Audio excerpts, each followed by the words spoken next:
ఉందేనా? Okay, display చేస్తారా అది? చేస్తున్నాను.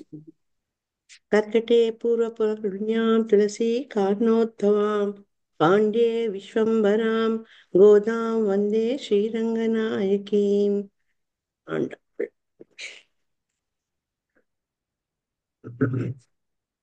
నేను స్టార్ట్ చేసేస్తా, మనకు టైం కలిసి వస్తుంది. மாலே மணிவண்ணா மார்கழிராடுவான் வேலையா சேவன்கள் வேண்டுவன கேட்டியல் ஞானத்தையெல்லாம் நடுங்க முரல்வன பாலன்ன வண்ணத்துன் பாந்த சென்னியமே போல்வண்ண செங்கங்கள் போயப்பாடையனவே சால பெரும் பறையே பல்லாண்டி சைப்பாரே கோல விளக்கே கொடியே விதானமே ஆலிலையாய் అరుళేలోరెంబావాయ్. హరే కృష్ణ మాతాజీ, థ్యాంక్ యూ సో మచ్ మాతాజీ. ఇది మనం అర్థం తెలుసుకుందాం ఒకసారి. దానికి ముందు మన గురువు గారులైన మా ప్రభుజీలకి మాతాజీలకి ప్రణామం చేసుకుంటూ ప్రారంభిస్తాము.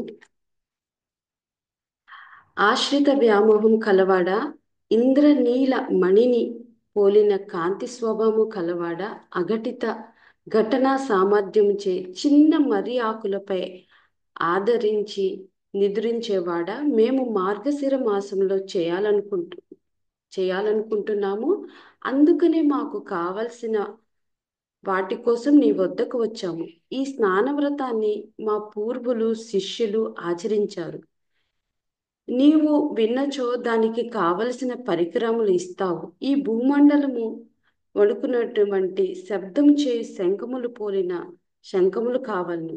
విశాలమైన చాలా పెద్ద పర అను వాయిద్యములు కావాలి. మంగళవాద్యములు, మంగళగానము చేయు భాగవతులు, మంగళ దీపాలు, ధ్వజము, మేలుకట్టు కావాలి. నీ కృప చూపుము. ఈ ఇవన్నీ మాకు ప్రసాదించు అని వేడుకుంటున్నారన్నమాట. అంటే ఈ తిరుపావై ఇది ఒక ఒక దివ్య ప్రబంధం అన్నమాట. సకల వేదాల సారం. అయితే మనం ఇప్పటి వరకు తెలుసుకున్న పాశురాల్లో 1 నుండి 5 వరకు ఉన్నది శుద్ధి వ్రతం అని అన్నారు. 5 నుండి 10 బుద్ధి వ్రతం అన్నారు. 11 నుంచి 15 వరకు ఉన్న పాశురాలు ప్రీతి వ్రతము. 16 నుండి 20 వరకు దాస్య వ్రతం అని, 20 నుండి 25 వరకు మోహవ్రతం అన్నారనమాట. 26 నుండి 30 వరకు భోగ వ్రతం అని చెప్తున్నారు. అంటే ఇప్పటిదాకా గోపికలు ఒక్కొక్క స్థితిని దాటుకుంటూ వచ్చారు. భోగవ్రతం అంటే స్వామిని అనుభవించడం. ఇంతకు ముందు పాశురాల్లో చూపినట్లు చూసినట్లయితే స్వామిని మేల్కొల్పడం అన్నమాట. సింహాసనం మీద కూర్చోబెట్టడం జరిగింది. ఇప్పుడు ఏంటంటే ఏ ఫలితాన్ని వాళ్ళైతే ఆశించి వ్రతం చేశారో ఆ స్థితికి అయితే వాళ్ళు చేరుకున్నారు. స్వామి గోపికలు ఎదురెదురుగా ఉంటారన్నమాట. స్వామిని ఎదురుగా వాళ్ళు చూసుకుంటున్నారు. మనకి ఇక్కడ ఏంటంటే పరమార్థ సౌలభ్యము, పరతత్వము తెలియచేసే ఈ విశేష పాసురము శ్రీకృష్ణుడి యొక్క వ్యామోహశీలుడు అంటున్నారు. ఇక్కడ గోదమ్మ ఏంటంటే మాలయ అని పిలుస్తున్నారు. మనం కృష్ణుడిని చాలా పేర్లు పెట్టామన్నమాట. మనకి భగవద్గీతలో ఒక శ్లోకం ఉంది, నామ్నామకారి బహుదా నిజ సర్వశక్తి అని మనం పిలుచుకున్నాం కాదు. అయితే ఆయన ఏంటంటే గోవిందుడని, నారాయణుడని, వాసుదేవుడని చాలా పేర్లు పెట్టాం. కానీ ఇక్కడ ఏంటంటే ఆమె మాలయ అని పిలుస్తున్నారనమాట. ఇక్కడ తన ఆశ్రితులు తన ఆయనకున్న వ్యామోహము మనకి ఆయన మీద ఉన్న వ్యామోహానికి 1000 రెట్లు ఎక్కువ ఉంటుందన్నమాట. భగవంతుడు మనం 1 అడుగు ముందుకేస్తే ఆయన 10 అడుగులు ముందుకేస్తారని మనము తెలుసుకున్నాము. ఇక్కడ తర్వాత వచ్చేసి మణివన్న అన్నారు. అంటే ఇంద్రనీలం వంటి వర్ణం కలవాడు అని చెప్తున్నారు. మార్గల్ నీరు వాడల్ అంటే మార్గశిర మాసంలో మాకు కావలసిన స్నాన వ్రతము, మేము చేయవలసిన స్నాన వ్రతము, మేము ఈ నోము చేయదా చేయాల్సిన అవసరం ఉంది కాబట్టి మాకు మీద దయ చూపని అడుగుతున్నారు. మేలయార్ షై వన్గల్ అంటే మా పూర్వీకులు కూడా ఈ వ్రతాన్ని ఆచరించారని చెప్తున్నారు అనమాట. అందుకని మన గురువులు చెప్తున్నారు, మన ఆచార్యులు, పూర్వీకులు, మన పెద్దలు ఆచరించే ఏ నోములైనా కానీ, వ్రతములైనా కానీ మనం కూడా ఆచరిస్తే ఏ ఫలితం రావాలో ఆ ఫలితం వస్తుంది. అంటే వేదాల్లో ఉన్నది మనకు అర్థం కాకపోవచ్చు, కానీ మన ఆచార్యులు ఆచరిస్తే మనకు కూడా అది తెలుస్తుంది అనమాట. అమ్మవారు ఇక్కడ అదే అంటున్నారు, మా పెద్దలు ఆచరించారు కాబట్టి మేము కూడా ఆచరిస్తాము అని చెప్తున్నారు. అంటే ఎలాగంటే ఇది మనకి భగవద్గీతలో ఒక శ్లోకం కూడా ఉంది. 3వ అధ్యాయంలో 20వ శ్లోకంలో, యద్యదాచర తిష్టేష్ట తత్తదేవేతరో జన సయత్ ప్రమాణం కురితే లోకస్థ ధనువర్తతే. అంటే పెద్దవాళ్ళు గొప్పవాళ్ళు ఏది ఆచరిస్తారో అది సామాన్యులు కూడా ఆచరిస్తారని చెప్తున్నారనమాట. అలాగే మన ధర్మాలను నిర్వర్తించడం ద్వారానే జనక మహారాజు వంటి వారు ఈ ఈ సిద్ధిని పొందారనమాట. అంటే ప్రపంచానికి ఒక చక్కటి ఆదర్శం చూపడానికి నీవు కూడా, అంటే మనము నీ కర్తవ్యాన్ని నిర్వహణ చేయాలి. అంటే గొప్పవారు చేసే పనులు సామాన్య జనులు కూడా అనుకరిస్తారు, చేస్తూ ఉంటారనమాట. వారు నెలకొల్పిన ప్రమాణాన్ని వాళ్ళు ఏదైతే చేస్తారో ప్రపంచమంతా అనుకరిస్తుంది. అలాగే మనకి వెస్ట్రన్ కంట్రీ వాళ్ళు ఏదైతే భౌతికంగా ఆచరిస్తున్నారో అది ఇప్పుడున్న జనులు ఆచరిస్తూ ఉన్నారనమాట. అలాగే ఆధ్యాత్మికంగా మన పెద్దవాళ్ళు ఏదైతే ఆచరించారో అది మనం ఆచరిస్తే మంచి మార్గంలోకి వెళ్తాము. అలాగే జనక మహారాజు తన రాజ ధర్మాలను నిర్వర్తిస్తూనే ఈ కర్మయోగం ద్వారా సిద్ధిని పొందారనమాట. మహోన్నతమైన జ్ఞాన జ్ఞానోదయ స్థితికి ఆయన చేరుకున్న తర్వాత కూడా కేవలం ఈ ప్రపంచానికి ఒక మంచి ఉదాహరణ చూపడం కోసము ఆయన తన ప్రాపంచిక విధులను నిర్వర్తించారు. ఇంకా చాలామంది ఇతర మహాత్ములు కూడా ఈ విధంగా ఆచరించారని మనం తెలుసుకున్నాము. తర్వాత వచ్చేసి ఇల్లైతే ఎల్లాం నడుం ముర్వలన్ పోలన్నవట్టు ఉన్ పాన్ సెన్నయం అన్నారు. అంటే మనం ఏదైనా వ్రతం చేయాలంటే దానికి కావలసిన సామాగ్రి కావాలి. అంటే యజ్ఞం చేయాలంటే దానికి కావలసిన సామాగ్రి కావాలి. నాకు ఇప్పుడు ఒక శంఖం కావాలి అని అడుగుతున్నారనమాట. అది ఎలా ఉండాలి అంటే పాంచజన్యం లాంటి శంఖము. పాంచజన్యం అంటే శ్రీకృష్ణ భగవానుని శంఖం. అది ఎలాంటి శంఖం అంటే ఈ విశ్వం అంతా కంపించేలాగా ఉండాలని చెప్తున్నారు.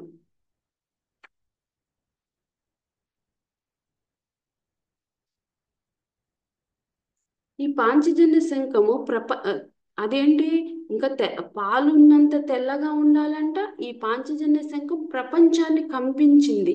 అది ఎప్పుడు అంటే కురుక్షేత్ర సంగ్రామంలో శ్రీకృష్ణ భగవానుడు పూరించినప్పుడు.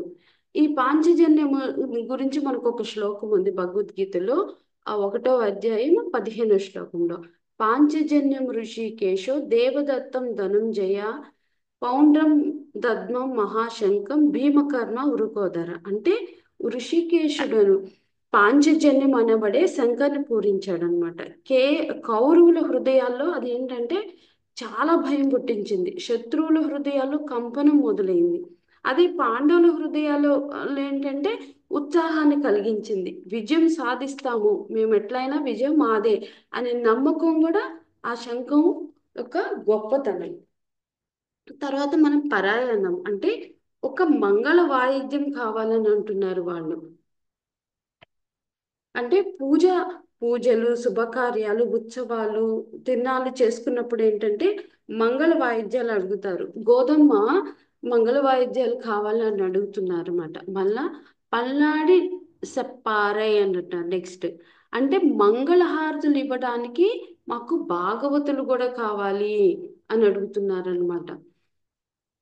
అయితే ఈ ఏ మంగళమైనా మనం పని తర్వాత వచ్చేసి ఆ కోల వెలుక్కే అంటే దీపాలు కూడా కావాలి అని అడుగుతున్నారు. మనం వెలిగించడానికి, మనం ఏదైనా పూజ చేయాలంటే మంగళకరమైన పని చేయాలంటే మనము దీపం వెలిగిస్తాము. మంగళకరమైన పనికి ఉపయోగిస్తాము, అమంగళమైన పనికి కూడా మనము దీపం అనేది ఉపయోగిస్తాము. తర్వాత విదాయే అంటే పందిరి కావాలంటున్నారు. ఉదయమే ఈ నోము చేస్తాం కాబట్టి మాకు ఉదయం పూట మంచు పడుతుంది కాబట్టి చలి ఎక్కువగా ఉంటుంది కాబట్టి మాకు ఒక పందిరి కావాలని అడుగుతున్నారు. శ్రీకృష్ణ భగవానుడు ఇక్కడ ఏంటంటే నా అంటే వాళ్ళే అనుకుంటున్నారు అనమాట, ఈయన చిన్న ఆయన నా దగ్గర ఎక్కడున్నాయి ఈ వాయిద్యాలు మంగళహారతులు, నేను గోపవాళ్ళుని కదా, నేను నా దగ్గర ఏమి లేవు అంటారేమోనని నువ్వు ఆ ఏంటి మర్రి ఆకు చెట్టు మీద పడుకొని ఉన్నావు కూడా, ఎన్నో చేసావు కాబట్టి నువ్వు ఇవన్నీ మాకు ఇవ్వగలుగుతావు అనేసి గోపికలు అడుగుతున్నారనమాట. తర్వాత స్టడీ అన్నారు అంటే ఏంటంటే ధ్వజ ధ్వజ ధ్వజారోహణము అంటే ధ్వజము చేసిన, మనం ఏంటంటే గుడిలో ఏ ఉత్సవం చేసినా కానీ ఏ పండగ అయినా చేసినప్పుడు ధ్వజారోహణ అనేది చేస్తారనమాట. దాన్ని చు చు చుట్టుపక్కల ఉన్న వాళ్ళందరూ చూశారు. ఉన్న వారికి ఏంటంటే ఏంటి ఈ గుళ్ళో ఏదో ఉత్సవం జరుగుతుంది, స్వామి వారిని దర్శనం చేసుకోవచ్చు అనుకుంటారనమాట. అలాగే ఈ ధ్వజం వల్ల చుట్టుపక్కల ఉండే అశుభాలన్నీ తొలగిపోతాయి. ఈ పాశురంలో అయితే ధ్వజము అంటే మనకి గరుడ ధ్వజం అన్నమాట. ఇక్కడ ఆ, అన్ని కూడా మంగళమైన సామాగ్రిని శ్రీకృష్ణ భగవాన్ని ఇవ్వమని కోరుకుంటున్నారు. ఇవన్నీ వాళ్ళకి ఇస్తే వాళ్ళు ఆ నోముని చక్కగా ఆచరిస్తామని చెప్తున్నారు. మనం ఇందాక పాంచజన్యం గురించి చెప్పుకున్నాం కదా, ఆ శ్లోకం వచ్చేసి మనకి ఆ, ఇంకొక శ్లోకం వచ్చేసి 10వ స్కందంలో 45వ అధ్యాయంలో 41, 42లో ఉన్నాయన్నమాట. అంటే అక్కడ ఆ కథని ఎందుకు వచ్చిందంటే మనకి పంచజన్యం అనేది ఎందుకు వచ్చిందంటే సాందీపముని కుమారుడు ఆ, సముద్రుడు మింగేసినప్పుడు ఆయన సాందీపముని శ్రీకృష్ణ భగవాన్ బలరాముని అడుగుతారనమాట, నాకు నా కుమారుని తీసుకొచ్చి ఇవ్వండి అనేసి. అప్పుడు శ్రీకృష్ణ భగవానుడు సముద్రుని దగ్గరికి వెళ్ళి ఆ సాందీపముని కుమారుని ఇవ్వండి అంటే వాళ్ళు అంటే నేనేమి తీసుకోలేదు, లోపల రాక్షసుడు పాంచజన్యుడు అనే రాక్షసుడు మింగేశాడు, ఆయన దగ్గరికి వెళ్ళంటే లోపలికి వెళ్ళి అతనితో పోరాటం చేసి ఆయన్ని చంపేసి ఆయన కడుపులో ఉన్న శంఖాన్ని తీసుకున్నారు. కానీ ఆ గురుపుత్రుడు అక్కడ ఉండడు అనమాట. అప్పుడు ఆయన ఆ శంఖం పూరించుకుంటే యమలోకానికి వెళ్తాడు. యముడి దగ్గరికి వెళ్ళినప్పుడు ఈ విషయం చెప్పంగానే యమధర్మరాజు ఆ ముని పుత్రుడిని ఇస్తాడనమాట. అప్పుడు ఆ సాందీప మునికి ఇస్తారనమాట. ఇచ్చేసిన తర్వాత ఆ శంఖము అంటే ఆ శంఖము 5 శంఖాలు ఉంటాయి. ఆ శంఖంలోనే 5 కలిసి ఉంటాయన్నమాట. ఈ శంఖం యొక్క విశేషం దీన్ని ఒక్కసారి ఊదితే 5 రకాల శబ్దాలు వస్తాయంట. ఆ శంఖము మనం చెవి దగ్గర పెట్టుకుంటే ఓంకార శబ్దం కూడా వినిపిస్తుందంట. ఈ శంఖం అనేది 1,00,00,000 శంఖాలలో ఒక్కటి మాత్రమే ఇలాంటి శంఖం అనేది వస్తుంది. తర్వాత మనకి రాగి ఆకు మీద ఉన్న శ్రీకృష్ణ భగవానుడు గురించి విన్నాం కదా, అదేంటంటే మార్కండేయ ఋషి కోరిక. ఆయన ఆయన్ని అలా చూడాలనుకుంటున్నారనమాట. ఋషి ఏంటంటే మార్కండేయ ఋషి ఒకరోజు సంధ్యా సమయంలో గాయత్రి చేసుకుంటూ ఉంటారు. అప్పుడు సముద్రంలో విపరీతమైన గాలులు, అక్కడ ప్రదేశం అంతా చీకటిగా మారిపోతుంది అనమాట. మార్కండేయ ఋషి వచ్చేటప్పుడు ఆ నీళ్ళల్లో వెళ్ళిపోతారు. మళ్ళా తిరిగి ఆయన బయటకు వచ్చినప్పుడు ఏంటంటే ఆ అలల మీద నడుస్తూ ఉంటారనమాట. ఆయన ఒక సిద్ధయోగి. ఆయన మామూలుగా నేల మీద ఎలా నడుస్తారో ఆ అలల మీద కూడా అలాగే నడుస్తూ ఉంటారనమాట. ఒకవైపు నుండి చిన్న కృష్ణుడు బొటన వేలు నోట్లో పెట్టుకొని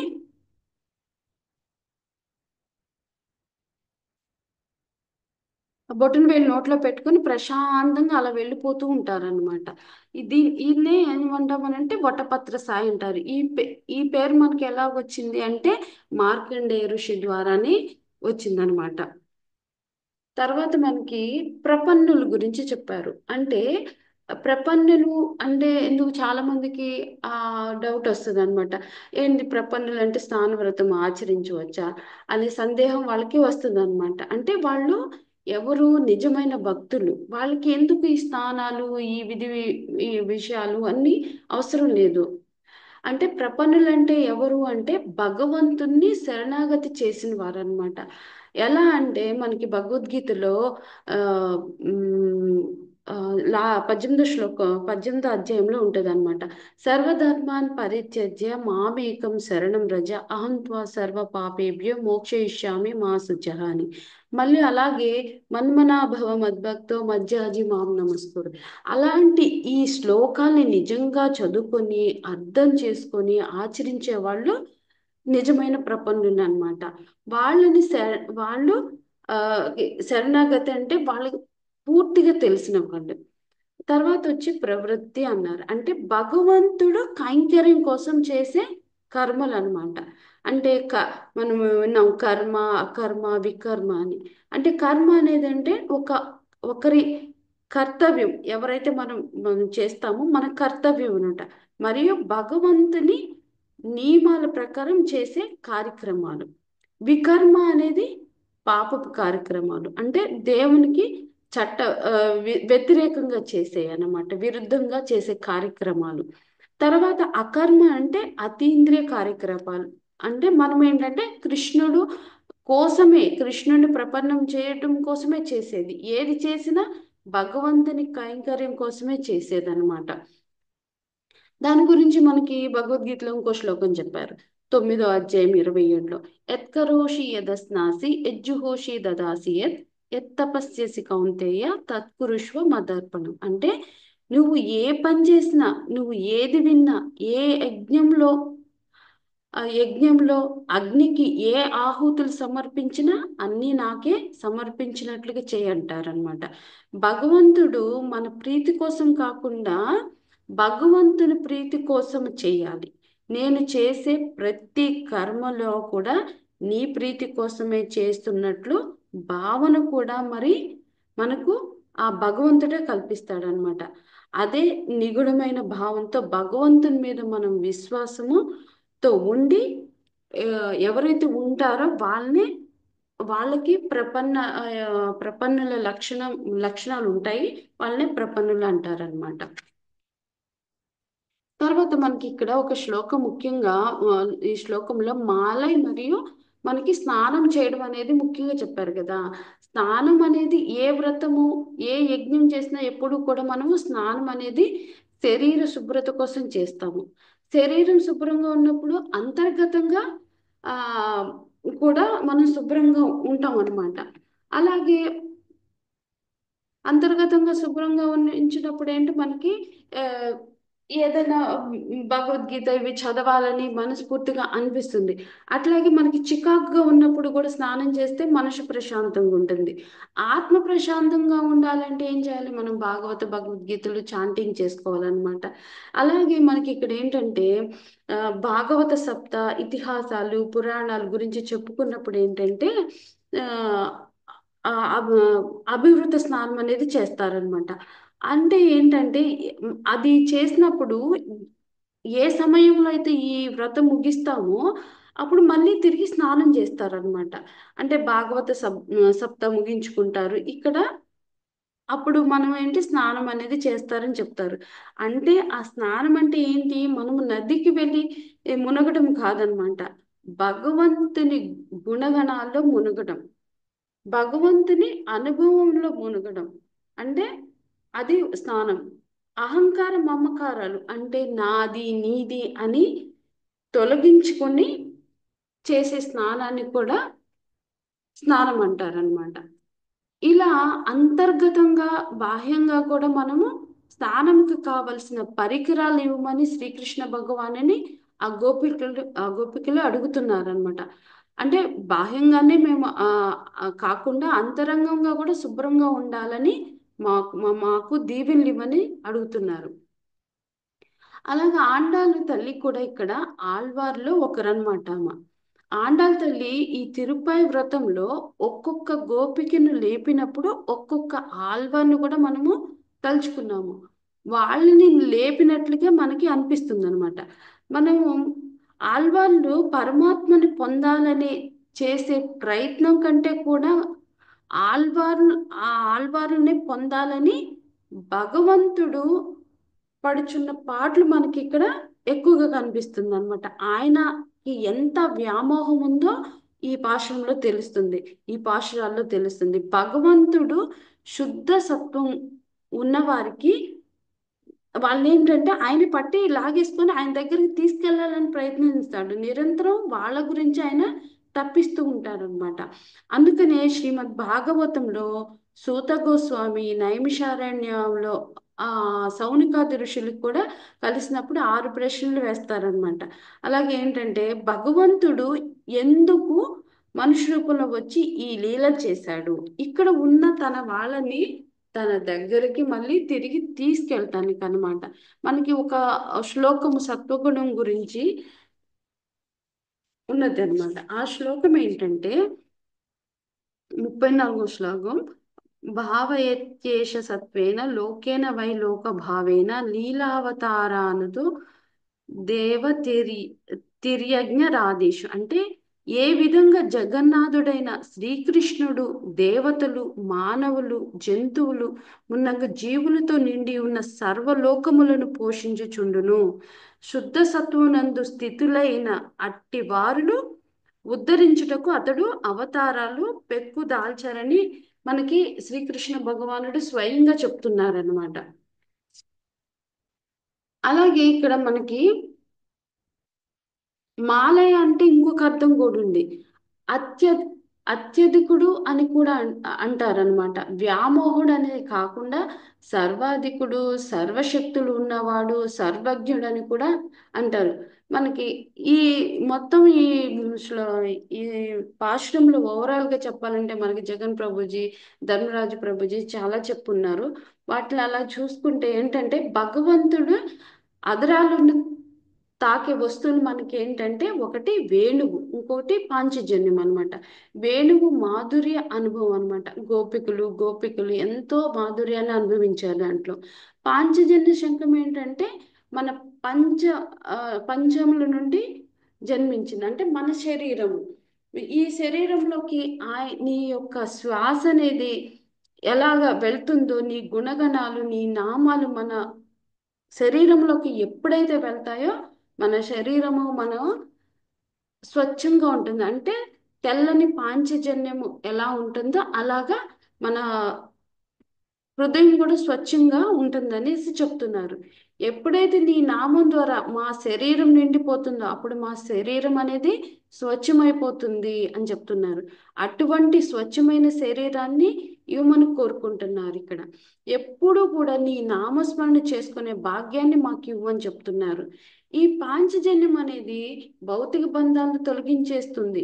అంటే మంగళ శాసనాన్ని కీర్తించే వాళ్ళకి ఆ, తర్వాత ఏంటంటే మంగళ శాసనం కీర్తించే వాళ్ళు కావాలి అన్నాం కదా.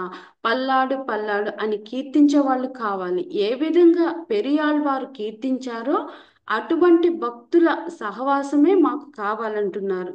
అంటే ఏంటి, భాగవత సాంగత్యమే భగవత్ ప్రాప్తికి సాధ్యమవుతుంది. మనము అటు ఇటు వెళ్తున్నప్పుడు కూడా అంటే మన మనసు ఎటో ఎటో వెళ్ళిపోతూ ఉంటుంది. అప్పుడు కూడా మనము భాగవత సాంగత్యము భగవతుల సాంగత్యం చేసినప్పుడు మనకి అది వాళ్ళతో ఉన్నప్పుడు మరికొంత మనము వృద్ధి చెందుతాము. మనం ఆ సాంగత్యంలో ఉన్నప్పుడు మనము ఇంకా మంచి విషయాలు తెలుసుకుంటాం అనమాట. అప్పుడు భగవంతుని చేరే అవకాశం కూడా మనకు ఉంటుందన్నమాట. వీళ్ళు ఏంటంటే ఆ బ్రహ్మముహూర్త సమయంలో నిన్ను చూడాలి అని వచ్చాము, మాకు మంగళ దీపాలు ఇవ్వంటున్నారు.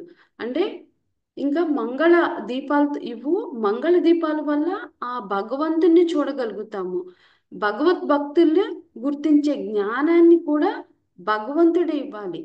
దానివల్లే మనకేంటంటే ఆ అభక్తులు ఆ భక్తులు ఉంటారు కదా, వాళ్ళకు కూడా ఆయనే జ్ఞానాన్ని పొందేటట్లు చేస్తారనమాట. ఆ ఎవరి ద్వారా మనము భగవతుల సాంగత్యంలో ఉన్నప్పుడు. అంటే ఇక్కడ మనకు ఒక శ్లోకం ఇచ్చారు.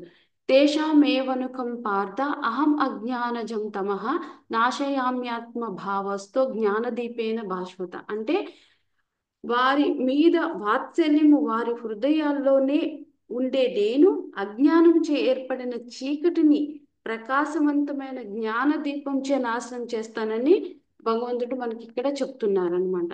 తర్వాత ఇంకా మనకి ఇక్కడ ధ్వజ గురించి చెప్పారు కదా, ధ్వజ చాందిని అంటే రెండు కూడా గరుడ ఆల్వార్లు, అనంత ఆల్వార్లు ఇద్దరిని మనము ఇక్కడ గుర్తు చేస్తుంది అనమాట. స్వామివారి సేవలో గరుడ ఆదిశేషుడు నిరంతరం ఉంటారు. అటువంటి సేవాతత్వాన్ని మాకు ఇవ్వు అని భగవంతుడిని కోరుకుంటున్నారు అనమాట ఇక్కడ. అంటే మళ్ళీ తర్వాత నెక్స్ట్ వచ్చేసి మనకి వట్టపత్ర సాయి గురించి చెప్పారు కదా. ప్రళయ కాలంలో విశ్వమంతా ఆయన ఉద్ధరణలోనే ఉంటుందన్నమాట. అంటే నీ కడుపులో మమ్మల్ని పెట్టుకొని మమ్మల్ని కాపాడు అనేసి చెప్తున్నారు. తర్వాత శరణాగతి విశేషాలు చెప్పారు. అంటే ప్రపన్నత్వం, శరణాగతాన్ని, ఈ ప్రపన్నత్వం వల్ల కర్మ పరిత్యాగం చేయడం కాదు, కర్మలను ఆచరించే విషయాలు, భావనలో మార్పులు రావడం అనమాట. మనకి ఏ కర్మ చేసినా కూడా భగవంతుడి ప్రీతి కొరకే మనము చేయాలన్నమాట. అమ్మవారు ఇక్కడ అడుగుతున్నారు అనమాట. ఈ ఈ అడిగిన ఈ వస్తువులన్నీ ఎందుకు అడుగుతున్నారు?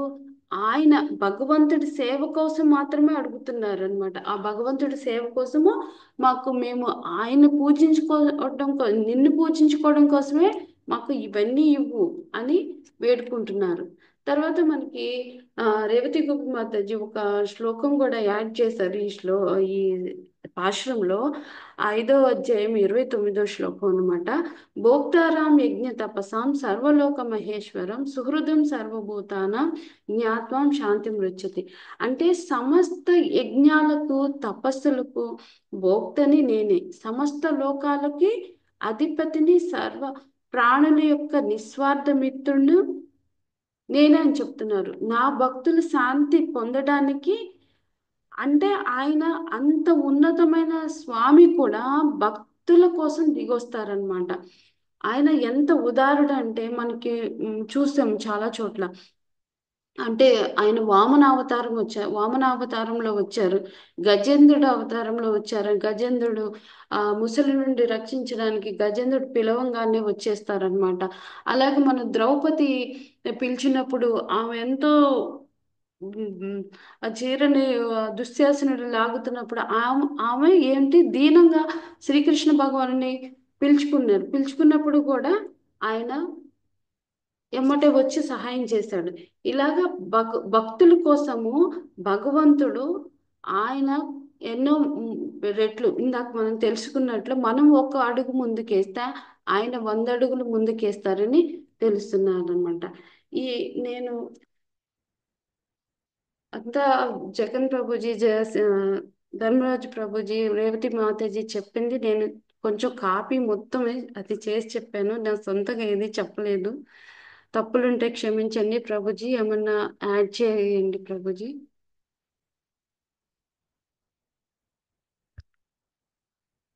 హరే కృష్ణ హరే కృష్ణ కృష్ణ కృష్ణ హరే హరే, హరే రామ రామ రామ హరే హరే. హరే కృష్ణ. దామోదరి మాతది చక్కగా చెప్పారు. ఇంకా కొన్ని కవర్ చేయొచ్చు, మనకు టైం కూడా ఉంది. సెకండ్ వాటి గురించి చర్చించుకోవాలి కాబట్టి గోధుమ తల్లి భగవంతుడిని ఎందుకు అడిగింది ఇవి అంటే, పూర్తిగా ఆయన మీద ఆధారపడ్డాం. ఆయన్ని సేవించాలన్నా, ఆయన్ని ప్రీతి పొందించాలన్నా కూడా మళ్ళా భగవత్ కటాక్షమే అవసరం. కాబట్టి ఆమె ఏం చెప్తుందంటే, నాకు ఈ వ్రతానికి మార్గశీర్ష స్నానానికి కావాల్సిన పరికరాలన్నీ కూడా నువ్వే ఈ తండ్రి అని అడుగుతుంది అనమాట అక్కడ ఆమె. దాంట్లో పాంచజన్యం చెప్పావు, మిగతా వాటి గురించి కూడా ఒక్కసారి ప్రస్తావించుకుందాం. పోయప్పాడైనవే శాలం పెరుంపరి. శాలం పెరుంపరి అంటే లోపల పెద్ద విశాలంగా ఉన్నటువంటి విస్తీర్ణంతో కలగ తప్పెట కావాలి అంటుంది. అంటే ఎంత పెద్దగా మధ్యలో ఖాళీ జాగా ఉంటే అవి వాయించినప్పుడు ధ్వని ఎక్కువ వస్తుంది అనమాట. అందుకని వీళ్ళు ఏంటంటే ఈ వేడుకగా స్నానం ఆచరించేందుకు పోతున్నప్పుడు వాళ్ళకి ఆ ధ్వనులు చాలా ఉత్సాహంగా ఉంటాయి. కాబట్టి ఈ వ్రతానికి మాకు తప్పెట కావాలి అని అడుగుతారనమాట. తర్వాత ఇంకోటి ఏంటంటే, ఈ శ్లోకాలు మనకు ముఖ్యంగా కనిపించేది ఏంటంటే అనన్య శేషత్వం. ఇంకా ఎవ్వరు కాదు, నీ మీదనే మేము ఆధారపడి ఉన్నాం, నువ్వు తప్ప మాకు వేరే మార్గం లేదు అన్న ఆ కంప్లీట్ సరెండర్ ఇక్కడ మనకు కనిపిస్తుంది అనమాట. కనిపించి ఇక్కడ ఏం చెప్తున్నారు అంటే, భగవంతుడిని ఎప్పుడైతే మనం నేను ఏమీ చేసుకోలేను, అంత నువ్వేనయ్యా అంటే, అప్పుడు ఆ మనకు భగవంతుడి ఉపాయం అని తెలుసుకున్నప్పుడు స్వామి కటాక్షం మన మీద విపరీతంగా ఉంటుంది. ఎట్లయితే గజేంద్రుడు, ప్రహ్లాదుడు వీళ్ళంతా పూర్తి భగవంతుడు, ద్రౌపది, వీళ్ళు పూర్తిగా భగవంతుని మీదనే ఆధారపడ్డారనమాట. వాళ్ళను వాళ్ళు కాపాడుకోవాలని కానీ, తర్వాత ఇంకెవరో వచ్చి ఉద్ధరిస్తారని కానీ వాళ్ళు ఎప్పుడూ ఊహించలేదు. స్వామి మీదనే పూర్తి వాళ్ళు ఆధారపడి ఉన్నారనమాట. అందుకని ఇక్కడ ఏం చెప్తున్నారు అంటే, ఎవరైతే ఆ రకంగా ఆధారపడి ఉన్నారో అటువంటి గొప్ప భక్తులు, ఇంతకుముందు దామోదరి చెప్పినట్టు ఆళ్వార్ల గురించి చెప్పారు. ఆళ్వార్లు ఎట్లా అంటే, వాళ్ళకు భగవద్భక్తి ఎంత ఉండేదో స్వామికి కూడా ఆళ్వార్లను పొందాలన్న ప్రయత్నం చాలా ఉండేదన్నమాట. ఉదాహరణకు భక్తిసారులు, ఆయన భక్తిసార ఒక ఆళ్వారు, ఆయన్ని కంచిపురంలో నుంచి ఆయన బహిష్కరిస్తారు.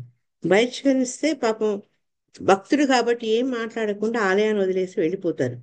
ఎప్పుడైతే అతను కంచిపురం వదిలేసి వెళ్ళిపోతున్నారో తెలిస్తే స్వామి కూడా ఆలయం నుంచి లేచి ఆయన వెంబడి వెళ్ళిపోతారట. స్వామి వెళ్ళిపోయినాక మేమెందుకని ప్రజలందరూ వెళ్ళిపోతుంటారట. నా ప్రజలు స్వామి వెళ్ళిపోయినాక నేను ఎందుకని అప్పుడు రాజు తన తప్పిదాన్ని గుర్తించి అప్పుడు అతన్ని ప్రార్థిస్తాడనమాట. ఎవరిని ప్రార్థిస్తాడు? ఆళ్వార్లను ప్రార్థిస్తాడు. అప్పుడు ఆళ్వారు ఎప్పుడైతే అనుగ్రహిస్తారో ఆళ్వార్లతో పాటు ప్రజలతో పాటు స్వామి కూడా తిరిగి కంచిపురంకి వెళ్తారనమాట. అంటే ఆయన భగవంతుడు భక్తుల పూర్తి కనుసన్నల్లో ఉంటాడనే దానికి ఒక చక్కటి ఉదాహరణ. అదే రకంగా ఆయన ఒకసారి కుంభకోణంకి వెళ్తే అన్న శారంగపాణి, అక్కడ అర్చామూర్తిని శారంగపాణి అంటారట కుంభకోణంలో. ఆయన లేచి లేచి చూస్తున్నాడట తన భక్తుడిని. అంటే అంత అమితమైన భక్త వాత్సల్యం అన్నమాట స్వామికి ఉండేది. కాబట్టి అటువంటి ఆచారాలను మనము ఆ ఆదర్శంగా తీసుకొని భగవంతుడి మీదనే ఆధారపడుతూ ఆయన్ని సేవించాలి. దీనికి ఇక్కడ మణి గురించి చెప్పారు, మణి ప్రస్తావన వచ్చింది. ఇప్పుడు కృష్ణుడు అంటాడట, మా అమ్మ కూడా నన్ను మణిని పోల్చేది అని. ఎందుకు ఇక్కడ వీళ్ళు మణి అన్న పదాన్ని ఇక్కడ చెప్పారు అంటే, ఈ శ్లోకంలో సెకండ్ మాలే మణివన్న. మణివన్న అంటే నీవు మణి వంటి వాడివి. ఆ మణి అన్నప్పుడు నాకు వెంబడే ఏం గుర్తుకొచ్చిందంటే, ముకుందమాలలో ఒక చక్కటి శ్లోకం ఉంది. భక్తాపాయ భుజాంగ గారుడమణి శైలోక్య రక్షామణి గోపీలోచన చాతకాంబుదమణి సౌందర్య ముద్రామణి యక్కాంతామణి రుక్మిణి గణకుచ ద్వంద్వైక భూషామణి శ్రేయో దేవశిఖామణి విశతునో గోపాల చూడామణి. గోపాల చూడామణి అంటే మాకు ఇన్ని ఇన్ని రకాల మణులు, కోపికలకు, తల్లికి, తర్వాత ఈ మొత్తం రుక్మిణీదేవికి, ఇట్లా అందరితో మణులుగా పోలుస్తూ ఆఖరికి వాడు ఏం చెప్పారంటే, దేవతలకు శిఖామణి నువ్వు అని చెప్తూ, నువ్వు మటుకు మాకు గోపాల చూడమణి, గోపాల వంశంలో పుట్టినటువంటి చూడామణివయ్యా అని ప్రస్తుతిస్తారనమాట. ఇది మన ముకుందమాల కులశేఖర ఆళ్వార్ చెప్పారు. సో ఈ రకంగా ఆ మణి లాంటి ఆ భగవంతుడు మన వీళ్ళు పూర్తి భగవంతుని మీద ఆధారపడి ఉన్నారనమాట. ఆధారపడి ఆ భగవద్ విషయాన్ని వాళ్ళు అనుభవించి ఆనందించి మళ్ళీ ఆనందాన్ని మనకు పంచుతున్నారు. కాబట్టి అంటే ఆ మణి యొక్క విలువ తెలిసిన వాళ్ళు కాబట్టి దాన్ని వాళ్ళు ఆనందిస్తూ మనకు కూడా ఆనందింపజేసే ప్రయత్నాలు. నెక్స్ట్ నేను శ్లోక వర్డ్ వైజ్ పోతున్నాను నేను కూడా. పల్లాండి షేప్ పారే అన్నారు. అంటే సరే ఇప్పుడు పాంచజన్యం అయిపోయింది, తప్పెటలు అయిపోయినాయి, మంగళగానం చేసేవాళ్ళు కావాలి అని అన్నారు అనమాట. అంటే ఎందుకు అంటే భగవంతుడు ఇంతకుముందు తన నమ్మాళ్ళ వారు చెప్పారు, భగవంతుడు ఎప్పుడైతే ఏ ధ్వనులతోటి, మంగళ వాద్యాలతోటి, తప్పటితో, శంఖాలతోటి స్వామి కనుక వెళ్తే అప్పుడు ఆయనకు దృష్టి తగలకుండా, ఎట్లయితే నమ్మాళ్ళ వారు పల్లాండు పల్లాండు అని పాడారో ఆ రకంగా దృష్టి దోషం తగలకుండా చేసి పాడగలిగే మంగళం పాడేవారు కావాలని కోరుకుంటారనమాట. అంటే వాళ్ళకి ఏంటంటే భగవంతుడు యొక్క గొప్పతనం తెలిసినప్పటికీ వాళ్ళ నుండి అధికమైన వాత్సల్యం కొద్దీ ఆయన యొక్క గొప్పతనాన్ని మర్చిపోయి వీళ్ళు ఆయనకు రక్ష పాడతారు. వీళ్ళు ఆయనకు కాపాడే ప్రయత్నాలు చేస్తారు. ఇవన్నీ ఎందుకు అంటే అపరిమితమైనటువంటి ప్రేమ అనమాట వాళ్ళకి, అంత భక్తి. ఈ ఇప్పటిదాకా ఏం కోరారు ఆండాళ్ళ తల్లి? శేషత్వ జ్ఞానము, పరతంత్ర జ్ఞానము, భాగవత సహవాసం. తర్వాత ఒక మంగళ దీపం అడిగారు. మంగళ దీపం అంటే అమ్మవారికి ప్రతీక అన్నమాట. కాబట్టి మనకు ఈ ఎవరైతే ఇప్పటి దాకా ముందు అనేక పాఠశాలలు వచ్చినాయి, భగవంతుని ప్రసాదిస్తారో పురుషకారమైనటువంటి అమ్మవారిని కూడా వీళ్ళు కోరుకుంటున్నారు. అంటే ఆమె ద్వారానే భగవంతుని పొందాలి అన్న విషయాన్ని వాడు జ్ఞానులే, అంటే ఉపవర్ణతలే కానీ ఆ విశేష జ్ఞానాన్ని తెలిసినవాడు కాబట్టి అమ్మవారిని కూడా కోరుకుంటున్నారు. తర్వాత ధ్వజం కావాలి, మేలికట్టు కావాలి అని చెప్పారనమాట. ఇవన్నీ కూడా వాళ్ళ వ్రతానికి కావాల్సిన ఈ వస్తువులన్నిటి స్వామిని అడిగారు అనమాట. ఇవన్నీ అడిగితే స్వామి ఇంకేమన్నారంటే ఆ ఆలినేయ అరుణేలో రెంబవాయి వటపత్రశాయి కృప చేయమన్నారు. కృప చేయము అంటే ఇక్కడ ఏంటంటే ఆయన అంటారంటే నా దగ్గర ఒక పాంచజన్యం కూడా లేదు ఇప్పుడు, మీరు అడిగిన ఈ లిస్ట్ అంతా నేను ఎక్కడి నుంచి ఇవ్వగలను, నా దగ్గర ఇప్పుడు ఏం లేవు అన్నారనమాట. ఈ పాంచజన్యాన్ని అడగడంలో ఆచార్యులు ఇంకేం చెప్తారు అంటే ఈ ఇప్పటిదాకా ముందు అడిగిన రెండు పాఠశాల వాళ్ళు స్వామి నుంచి ఈ సాలోక్యము సామూప్యము అని అడిగారనమాట. ఈ పాఠశాల ఏంటంటే సారూప్యం అడుగుతున్నారు. అంటే ఆ పాంచజన్యాన్ని పోలినటువంటి అనేక శంఖాలు అడగడం అంటే ఏంటి అంటే భగవంతుడితో సమానమైనటువంటి రూపము, అంటే భగవంతుడే అన్ని చోట్ల విస్తరించాలి, అని సమస్తం ఆయనే అవ్వాలి అన్న కోరిక వాళ్ళు ఇక్కడ వ్యక్తపరుస్తారు. సో ఈ కోరికలు, మీ డిమాండ్స్ చాలా కష్టతరంగా ఉన్నాయి, దుర్లభంగా ఉన్నాయి. సరే చూద్దాము, నేను ఇస్తానో ఇవ్వగలుగుతానో లేదో అన్నప్పుడు వాళ్ళు ఏమంటారంటే నీ వల్ల అసాధ్యమైంది ఏముంది? వటపత్రశాయిగా పడుకున్న చిన్ని గోపాలకృష్ణుడు ఉదరంలో మార్కండేయుడు ప్రవేశించినప్పుడు సమస్త బ్రహ్మాండ రాశి చూస్తారు. అంటే ఇన్ని బ్రహ్మాండాలను కడుపులో పెట్టుకుని ఒక చిన్న బాలుడు లాగా నువ్వు వటపత్రం మీద ఆడావే, అటువంటి వాడికి శక్తులకు పరిమితి అనేది ఉన్నదా అని ఇక్కడ వాళ్ళు ఆయనకు గుర్తు చేస్తున్నారు, ఆయన్ని ప్రార్థిస్తున్నారు అనమాట. సో ఇంకొక 2 నిమిషాలు కాబట్టి ఒక్కసారి సమ్మరైజ్ చేసి ఏంటి అంటే ఫస్ట్ పాంచజన్యాన్ని అడిగారు. తర్వాత ఈ పరై అనే వాద్యాన్ని, ఈ పరై అనే వాద్యం గురించి మనకు ఆల్మోస్ట్ చాలా శ్లోకాల్లో వస్తుంది. ఎంత పెద్దగా పరై పుట్ట ఉంటే అంత పెద్ద శబ్దం వస్తుంది. తర్వాత యాత్రాస్థానం కోసం వెళ్తున్నాం కాబట్టి మేళతాళాలు ఉండాలి అని అడిగారు. తర్వాత మంగళం పాడేవాడు కావాలి, గుత్తి దీపం కావాలి, నీ ధ్వజం లాంటి ధ్వజం కావాలి. అంతేగాక స్వామి చక్కగా అలంకరించుకొని స్వామిని ఆనందపరిచేందుకు వీళ్ళు అలంకరించుకున్నప్పుడు అలంకారాలు మంచుపడి పాడవకుండా వాటి మీద ఒక కప్పుగా ఒక చాందిని కావాలంటారనమాట. తర్వాత నీపై వాన పడక కాపాడే ఆదిశేషం కప్పు. ఎప్పుడైతే భగవంతుడు బృందావనంకి వస్తారో సారీ మధురాను వదిలి ఎందుకు వస్తారటంటే ఈ భక్తుల యొక్క సాంగత్యం కోసం వస్తారని. మనకేమనిపిస్తుంది మామూలుగా చూసే వాళ్లకు కంసుడు భయానికి వచ్చాడని. కాదు, ఇక్కడున్న భక్తుల యొక్క భక్తిని, వాళ్ళ ప్రేమను ఆస్వాదించేందుకు స్వామి అంత పెద్ద వర్షంలో ఆయన పుట్టంగానే బయలుదేరుతారనమాట బృందావనానికి, గోకులంకి పెడుస్తారని. అటువంటి ఆ స్వామికి రక్షణ కలిగించేందుకు ఆదిశేషు లాంటి కప్పు లభించింది, అటువంటి కప్పు మాకు లభించాలి అని చెప్తూ ఇక్కడ ఇంకొకసారి ఏం చెప్పారు అంటే ఈ పరై అనే పదము, పరై అంటే ఆ వాయిద్యం ద్వారా వచ్చే ధ్వని నమః అనే త్యాగాన్ని శుద్ధిని ధ్వనించే పదం. అంటే నాది ఏది లేదు, అంతా నీదే. తర్వాత ఇక్కడ ఈ శంఖధ్వని గురించి చెప్పినప్పుడు మనం ఎప్పుడు గుర్తుంచుకోవాలి, వేదసారమైన ప్రణవం అన్నమాట.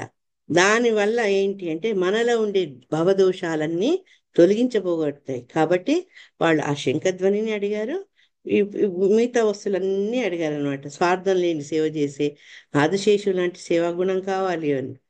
తర్వాత అప్పుడు ఇవన్నీ చెప్పినప్పుడు నీకు అన్ని సమర్థుడివే స్వామి, నీ వల్ల కానిదంటూ లేదు, మాకు నీ కృపనే ఆధారం, నువ్వు ఎలా ఇస్తావో మాకు తెలియదు, కానీ మేము అడిగిన ఈ 6 వస్తువులు మాకు ఇవ్వాలి అని అడుగుతూ ఈ రకంగా ఏంటంటే ఓ, ఈ వస్తువులకు అంతరార్థమైనటువంటి స్వామినే కావాలి అని వాళ్ళు కోరుకుంటున్నారు. అది ఈరోజు గోపికల యొక్క ప్రార్థన.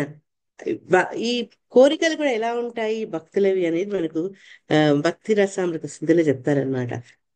ఈ అనాసక్త విషయాన్ యథార్థం ఉపయుంచిత నిర్బంధ కృష్ణ సంబంధే యుక్తం వైరాగ్యం ఉచ్యతే. ఈ ఎటువంటి జ్ఞానం మనకు ఉండాలి అంటే భగవంతుని సేవలో ఏవన్నీ ఉపయోగిస్తాయో అవన్నీ మనం తీసుకోవాలి. ఒకవేళ మనం వాటిని సరైన జ్ఞానం లేక వదిలేస్తే కూడా దాన్ని విసర్జిస్తే అదేమంటున్నారు అంటే అది మన యొక్క ఆ వైరాగ్యం సరైన వైరాగ్యం కాదు. ప్రాపంచికత్యా బుద్ధ్యా హరి సంబంధి వస్తునః ముముక్షుభిః పరిత్యాగో వైరాగ్యం కథయతే. అది ఫల్గు వైరాగ్యం అంటుంది. భగవంతుని సేవలో మనం అన్నిటినీ ఉపయోగించుకొని ఆయన ఆనందం కోసం భక్తి చేస్తే అప్పుడు అది సరైన భక్తి అవుతుంది. సో మనం అందరం కూడా అటు ఆండాళ్ళ తల్లి Ki Jai. Are we on time? Yes, yes, Prabhu. Okay. Hare Krishna. Thank you so much, Prabhu, for the wonderful class. We are very much delighted to hear from you. And so many points you have covered. And now, devotees, within next 15 minutes, Prabhu will be back with Srimad Bhagavatam class, 12th canto, 4th chapter in Hindi.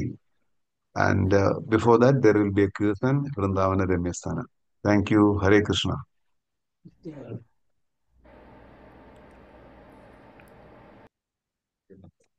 एक हफ्ता book ready